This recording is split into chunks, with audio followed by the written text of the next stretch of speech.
On this episode of ResiWeek, ISE becomes 4 shows, the Powerhouse Alliance 2021 predictions, and smart building opportunities. All this and more on this episode of ResiWeek. The network for the AV industry. What are you listening to? This is AV. This is AVNation. This is AVNation. This is ResiWeek, episode 268. Does it work? Support for AVNation is brought to you by Atlona, the go-to provider for AV signal distribution and control in corporate, higher education, and residential spaces. Welcome to ResiWeek. This is your weekly roundup of all the latest news and stories for the residential AV industry. I'm your host, Matt D. Scott for AVNation.tv. And this week, I'm pleased to be joined by 3 of my good friends. First, we have Mr. Joseph Whitaker. He is the CEO of Thoughtful Integrations. How are you, brother Joe? Another beautiful day, another beautiful day. Excellent. It's actually not, it's raining here. What am I talking about? I have no idea. It's cold up here. It feels beautiful. How about that? Well, that's good. That's good. Then we have the one and only Dennis Holzer. He is the CEO of Powerhouse Alliance. How are you, sir? I am terrific, and it is a beautiful day in Pittsburgh, Pennsylvania. That's good. That's good. Unusual, but today is a beautiful day. Well, there you go. Last but not least, hopefully having a beautiful day down in Virginia is Mr. Henry Clifford. He is the president of Livewire and the co-founder of Parasol. How are you, sir? Doing great, Matt. Thanks for having me. Thank you for being here. Is it a beautiful day in Virginia? It's always sunny in Richmond, Virginia. Beautiful. All right, gentlemen, we are going to kick today off with, we'll call it a bright note. Maybe not a sunny note, but a bright note. This comes to us from AVNation.tv. ISE 2021 is going to evolve to support the AV industry, getting back to business. If you missed it, this happened just a day ago, a couple days ago. ISE was planned for Barcelona, but yeah, it's not exactly going to happen the way it was planned. They're going to break it up into 4 individual 2-day events. First in the first week of June, it'll be in Barcelona, then in Munich, then in Amsterdam, and wrapping up in London. So essentially 2 days each location, following a week after one another to get the industry together, as well as support it with a bunch of digital pieces as well for people that obviously can't travel. Joseph, let me start with you. What does this mean for ISE? ISE is it's a pretty big show. It's pretty important to both Avixa and Cedia. Is this kind of the best of both worlds to break it up and do it in 4 different locations to try and maximize some in-person attendance backed up by the digital content? Well, it's definitely the safest, right? Not only safest for the attendees and the manufacturers, but safest for ISE. We've learned over the past 3 years, even previous to the pandemic, that regionals work. You look at the Tech Summit here and some other things they do in the UK. Regionals are actually pretty successful. You talk about being able to fill more booths, shake more hands, whatever the case may be. Right now, I think it is the smartest way to go. Now, of course, I don't know what the monetaries look like on that. When you break something up, where you expected a whole bunch of revenue in one place, and now you got to tell Sony, hey, I need you to go to 4 places instead of 1. But when you talk about an industry like ours, or even on the commercial side, banding together, I do see this as the all-around right thing to do. We know we want this live show. However, we know there's lots of travel restrictions. So there's going to be a lot of people and manufacturers that would have missed out if it would have been facilitated the way that it's typically done. So it gives a lot of people opportunity that was taken away, kind of gives it back to them a little bit. So I actually do think it's a good move for everyone involved, including ISE, Cedia, and Avixa. It's very smart, responsible. I don't know if it's fiscally responsible, because like I said, I don't know those numbers, but for all the stakeholders, I think it is probably the best thing that could have been done. Yeah, very good. Dennis, is this Is this a foreshadow of things to come for CD Expo in September and Infocom in October, I believe, in Florida? No, I think, I'd say in the States right now, there's a flickering green light at the end of the tunnel.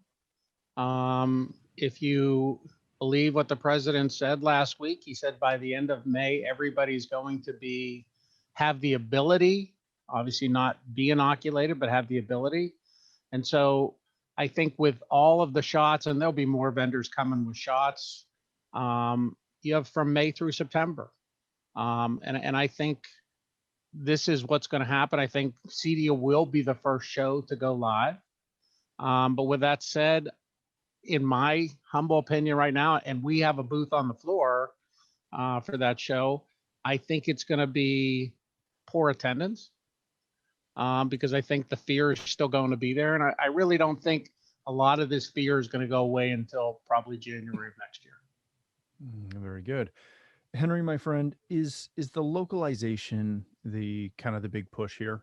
Is that going to be something that we come out on the other side going, we're going to see more and more localization? Like, we'll still have the big shows at some point, but will localization become even more important? Yeah, I see a couple of dynamics in play. One is it's the show industry's been forced into it, but I feel like they're also using the opportunity to test out new formats that they would never have gotten the opportunity to test in other times. Somebody described the pandemic as 10 years worth of innovation crammed into 2 months. So I think they're saying, fine, we've got to make a silk purse out of this sow's ear. Let's try regionals. Let's play around with the P&L, see if we can figure out a way to skin the cat and get better attendance. It gives them a way to break it up and make things more approachable because to Dennis's point, a lot of it really has to do with the emotional, the perception that, hey, I'm okay being around other people outside of my pod. And you're just starting to see that now where, like just today, I went to a meeting, a couple people took off their masks and said, I'm vaccinated. So that's where we are in March 2021. Where will we be in June? Probably a world. Yeah. So I think it's week by week, month by month, and things are going to change if they need to change. I can remember Crestron announcing their participation in CEDIA last year. You remember that? Like CEDIA last year, thinking we were going to have an in-person CEDIA, and how potentially laughable that is in the rearview mirror. So we don't know. But I feel like that's the attitude everybody's going into it with. We don't know. This is what we're planning, but it could change. But I think it's about as good a plan as any. All right. I like it. Matt, I have a question. Yes, sir. So who is going to sponsor the CEDIA vaccination pavilion? So if you go and you haven't been vaccinated, you can get it before you go in. Who's going to sponsor that? That's a good idea. I think it's going to be the Sputnik vaccination. We'll sponsor it. There you go. There you go. Oh, goodness. I'm going to hear about that one. All right, gentlemen, let's move on to our next story of the day. This comes to us from Residential Systems. It's a white paper by our good friends Powerhouse Alliance reporting on the 2020 product analysis and 2021 projections. Read through this. The link's right there. You can click through it. Obviously, the big takeaways from this were networking was through the roof, as we come to expect. Dennis, I'm really glad you're here so that we can talk about this, because who better to talk to than you? When you saw this report, when you guys were putting this report together, you probably could have asked me before you sent it out, and I would have said networking is going to be the big driver. Was there anything else in the report that really surprised you, that you saw and went, I did not expect this? So Matt, I will say to you, sitting at this time last year, the first thing I thought of, and frankly was deeply concerned of, who is going to let an integrator into their home or business going forward. And so I had a generalized fear of all lines, and so there's, as business, there was probably April was a tough month, and it kind of more cemented my fears. And then as soon as we started to hit the end of April, I thought, oh my God, what is going on? And, the medium and good installers, and I use those terms loosely, they were backed up and still are backed up 3 to 4 months to get to their jobs. So is there anything that surprised me? Yeah, everything surprised me. Once it, we do have a lot of products in the residential security business also. Mm-hmm. And I've always looked at the security business, specifically residential security business, as one where people want to protect their homes when they're not home. They're not as concerned when they're home. They're concerned when they're not home. So strike number 2 for how dumb I am. Here, everybody was home and everybody updated their security system. Yeah. So, the moral of these stories is, A, you don't want to ask me any questions that you need answers for, but more importantly, nothing surprised me as we sit here now. It really surprised me way back, but once we got on the roll, and the other thing, and I know Henry was talking about writing some stuff. The one thing whenever getting the opportunity to write in any magazine, the one thing that I keep telling during this period of time, where there are families who still don't want integrators in their house, this is such a great time for integrators to go back to accounts that they've put work in their house already, so they don't have to go there. If a family calls and said, hey, make it the opposite way. An integrator goes back to the family and says, look, I put a 65-inch TV in your house 4 years ago. It really could have used, and we were talking about this, a 75 or an 85. I can now put that 85 in your house at the same price I put the 65 in with 4K. And he doesn't have to go to the house because he knows all the work he did. He can truly do a virtual appraisal and assess the cost and estimate. So I guess the more of the long answer to your short question was, I was shocked, and now nothing shocks me. So if you'd have said to me in 2019, we're going to have a pandemic in 2020 and you're going to have the best year of business you ever had, I would have said you needed drug testing. So there's my answer. Well, all right then. Henry, you recently wrote something on, planning for 2035. And I'm alluding to that because when you see data like this, that Powerhouse has combined, what can you take away from this, or how do you take information away from this to try and help with your future planning? Well, the 2035 blog I wrote was really meant to say, hey, as CI, as custom installation, we sort of operate with this mode of maybe we'll have a strategic plan for the year. Maybe we're just going from job to job, but nobody said to us, hey, in 10 years, our entire industry will die. And versus GM said to the auto industry, we're going to stop making combustion gas vehicles by 2035.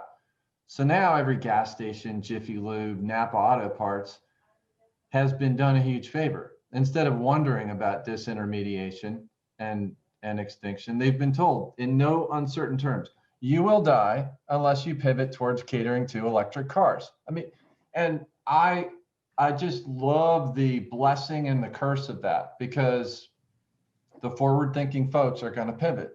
Mm-hmm. And so I wanted to just challenge our own industry to think in the same way and use it really as an opportunity, to Dennis's point, when you have folks who aren't interested in having you in the home, or you have low margin transactions, what can you do to add on services to those relationships. I mean, that customer that you put a TV in for, if you can't remotely service and support them and they don't want you in the house, you're kind of hosed, and you're not making any recurring revenue as a result. So, I mean, I disclaimed in the article, yes, sure. Did I co-found Parasol? Yes. Will I not ever shut up about 24/7 support? Yeah, but it's for a reason.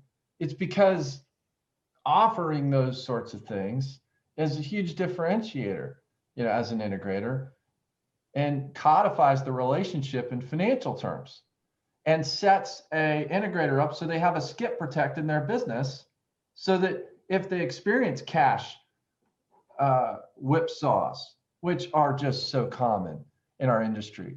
I mean, all of us have had these moments where you got to make payroll and come up with $100,000, the next day. I mean, these are just crazy. It's any small business is like that. But implementing a skip protect, using the pandemic, to Dennis's point, as a means of retooling the business, just like the convention folks are doing, it would be really, really short-sighted not to do that. And I said at the end of the blog, I hoped I was wrong. Very good. Joseph, my friend, I keep coming back to kind of my biggest takeaway with this was how huge the uptake in networking was. And I have to think that for, a fair number of those integrators, networking was an afterthought, and it's now become a new vertical for them. How do you look at this kind of trend data and try to pull out of it what vertical might be your next profit center that you've overlooked? Well, Henry kind of hit it really good with the automotive industry, right? Mm-hmm. So for us, the networking thing, we saw it was going to be big because all these kids were going to be schooling from home. Everybody was going to be working from home. It kind of made the crystal ball easy for us. Automotive industry looks at me and says, oh, Joe wants to do road trips and sleep at the same time. Let's do self-driving cars, right? So we have the same thing in our industry, is looking through, the rest of what the pandemic may be, the next till, like Dennis said, till January, when people feel comfortable again. What are the things that our potential clients or our existing clients are actually going to want that we can facilitate? Whether it be improved microphones, or if it could be, other items in the home, whether it be, two-way video conferencing so they can talk to grandmother in the, facility, or whatever the case would be. Looking at those things that our customers are going to maybe not even ask us for, because they don't know that we can provide. And that's kind of the biggest thing of going in through the rest of the calendar year of 2021, because it still is a big, shrug your shoulders moment, because we don't know if things are going to mutate, or we don't know what's going to happen. So, kind of looking at that, what are our customers going to want that they don't even know that we can offer, or that we can add value to the way they live, or the way they communicate, or the way they enjoy what time they do have inside their home with their kids. Now the kids are going back to school and people are going back to work. We've had our entire industry be flipped on its head more than one time in the last 18 months. Mm-hmm. Nobody goes to work anymore. Now some people go to work. Nobody goes to school anymore. Now some people go to school. We really need to be able to look at our, our catalog offerings and figure out, what can we offer now, but what can we be offering 6 months down the road that they may not even know we offer? It's one of the exercises I'm personally going through right now. Yeah, very good. All right, gentlemen, keeping in touch with the verticals and trends and all that fun stuff is an article coming to us from CE Pro. Avixa research is showing how smart buildings are prime opportunity for integrators.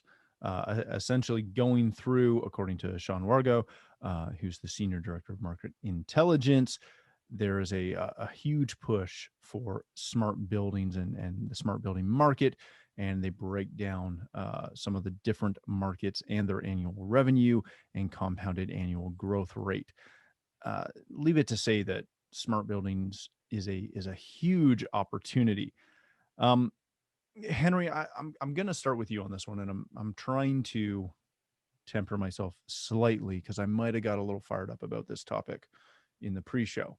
So, Henry, when you see this, there is a ton of opportunity in that pro AV space. It is massive. Uh, my company started in pro AV. I get it. Is this the silver lining, or is this that huge opportunity bubble that we keep hearing about when it comes to resimercial? Or is there a difference between mom and pop commercial and pro AV commercial?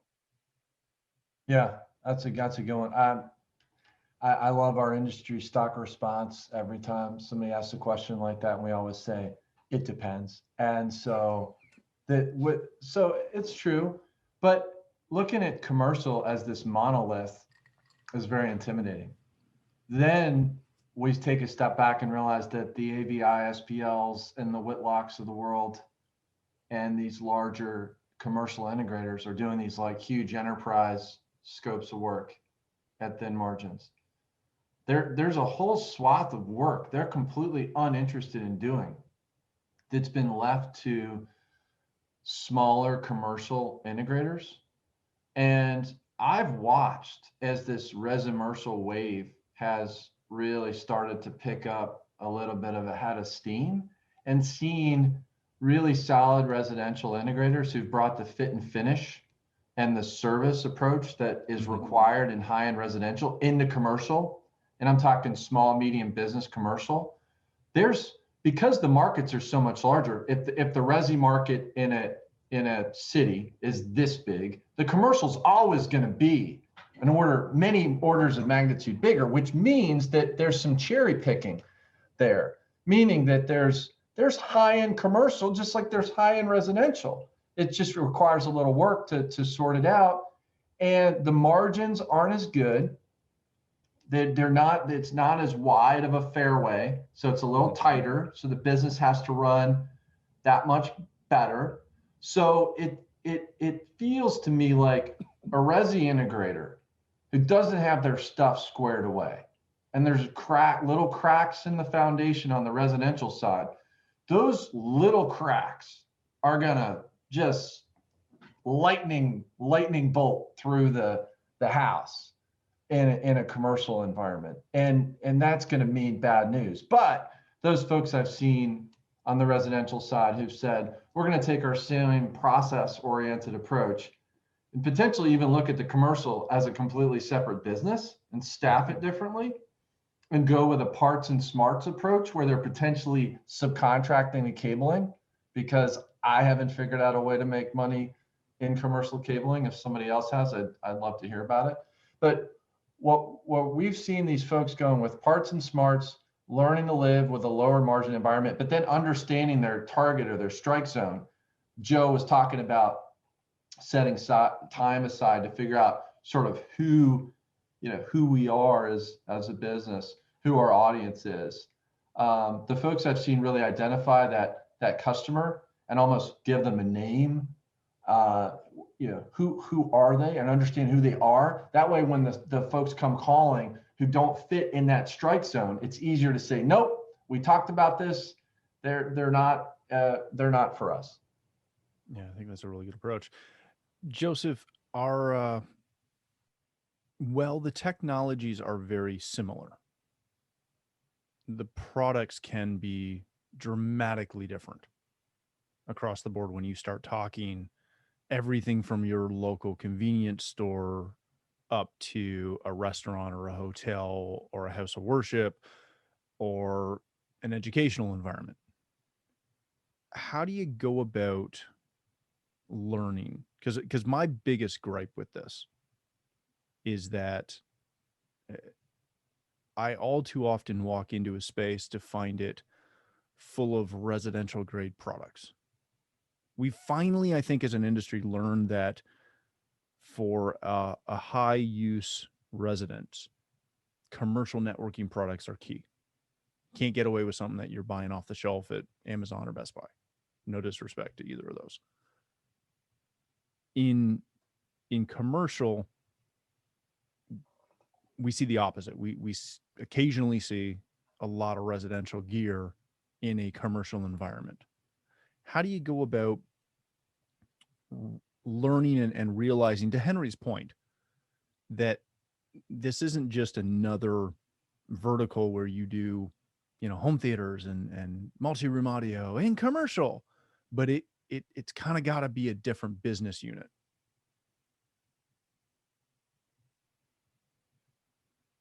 It's the rough part about it is that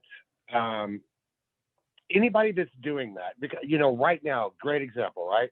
We're bidding and working on a $250,000 project. At the same time, we're doing a SLU student housing building. At the same time, we're working on a project that's a boutique hotel in Dallas. We're doing some other hospitality type stuff, right? And when you can succeed at that is when you step back and you say, what question am I asking myself? Am I asking myself, can I make it work? Or am I asking myself, does it work, right? Because if you look at real commercial products, like, some of the ones we got, they're getting QSys, they're getting products and engineering and all that that's catered to that environment. It's not a, can I make it work? Can I take this crap that I use over here on the residential side and make it perform to a being used 24/7, 7 days a week, 365 days of the year by somebody who has no idea on site how to use a gain knob? Or, you got to think about all those things and get away from, can I make it work, to a spot where this will work. This was made for this environment. When you engineer, you design, and you deploy like that, your failure rate goes really way down. And the other thing is the satisfaction of customer class, not client, customer class goes through the roof, and it will grow business at that point. The education is out there. The products are out there. People just need to get out of their own way thinking, oh, I know best, or want to use people's job sites as experiments or laboratories. Really get out of your own way of the business. There are proven models, proven processes, proven products for each of these categories and subcategories. It's not your job to reinvent them. It's your job to make the client happy with the product, services, and procedures that work in each of those environments. And that's where you can find the success in doing this. Yeah, very good. Dennis, I'll give you the last word on this. Is this a technical reach? Is this a business reach? Or am I just flat out wrong? It's not the third one, just so you know. It is both. It is a technical reach, but it is a monetary reach. And, a good installer, regardless of the category, residential, commercial, pro, they know that they're good and that's what they're good at.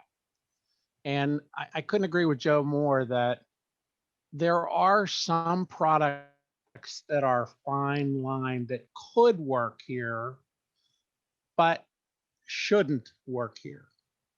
And coupled with the person who's employing them and giving them a budget and saying, I need to be within this budget, I think that also causes, it's certainly not the only reason, but it causes that could work to will work. And we all have to do a better job. And I mean everything from the supplier to the trainers to the individual companies. We've all got to do a better job at knowing what our limits are. And as Henry said, if we're on a wide fairway, we no way should be on a small fairway. We got to know what we're good at, what we can do. And most importantly, and again, I go back to Joe because it couldn't have been said better, we've got to know the capability of the products we're buying. And that, as a distributor, a lot of that falls on us. And when a company, an installer comes to us, whether it's a residential, commercial, professional, comes to us and gives us the opportunity to look at the job, we will tell them flat out, no, you can't use this $49 router to run a 27 office, 27 sub offices in an office floor. You can't do it. But I think all too, and I forget who was talking about where there was a, you have the ability and a guy says, my budget is $20,000. Who doesn't want to get a $50,000 job for $20,000? And I think that fault goes to some of the people we're proposing to also, because they're quick to say, hey, I'm getting $50,000 worth of work that Matt Scott quoted to me, and I'm getting it from this guy at $20,000. It's going to take, usually it'll be less, but sometimes maybe you'll go 3, 4, 5 months before all heck starts to break loose, and you realize that what they put in is the $20,000 job, that should have been the $50,000 job. And it makes the professional guys come in and they look like bad guys right away, because they come in and say, look, I hate to say this to you, but all the equipment you have here is the wrong equipment. So you've got to have the confidence. And I know installers won't like me for saying this, but there's jobs that can come your way. If you're not capable of doing, you got to walk away. And we're not at the maturity in this business yet for that to happen. But that's what needs to happen. People need to know what they're good at. And if you aspire to go to the next level from residential to commercial, we had that several years back where the residential market fell flat and all of a sudden people started to go into the commercial area. There's enough education out there that if you do it right, you can do both, but you do need a different set of installers. It's not the same guy can run the wire in a 35 floor office building that can run it in a bungalow, a 1-floor house. Yeah. So it's, again, knowing your limits and how you approach them and knowing when to walk away. Yeah, that's how I look at it. I think that's the key takeaway. And you said it, so I didn't have to. So thank you. Dennis, my friend, thank you so much for joining us. We're going to leave it there. If people want to connect with you, learn more about Powerhouse Alliance, how do they do that? They can go to www.powerhousealliance.com. They can go dholzer at powerhousealliance.com if they want to talk to me personally. We have 60 locations around the country, and if we can be of service, we'd love to do it. And Matt, thanks for having me. Of course, my friend, anytime. Mr. Whitaker, Brother Joe, people want to connect with you, learn more about thoughtful integrations, where can they do that? They can find us at thoughtfulintegrations.com, on Facebook and any other social media. And, doing something somewhere with integrators somewhere. You'll always find me around with my hands in. I like it. Thank you, sir. Mr. Clifford, thank you so much for joining us, my friend. If people want to connect with you, learn more about Livewire or Paracel, where can they do that? Sure. We're on the internet at Get Livewire, also at Get Parasol, and I write every couple weeks or so for Residential Systems and ResiTech Today. Thanks again for having me, Matt. Anytime, my friend. Thank you again for joining us. If you'd like to connect with me and send me hate mail over that, you can do it at Matt D. Scott on Twitter and pretty much every other social platform. But more importantly, please visit AVNation.tv, where you'll find this show as well as a wide variety of shows with all the verticals that we cover. When you visit the website, please take a moment to check out our supporters. We are extremely thankful for their support and ask that you support them as well. Thanks again for watching. That's all the time we have for this episode of ResiWeek.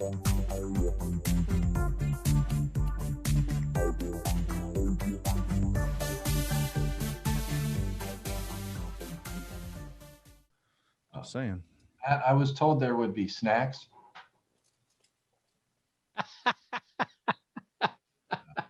Thank you.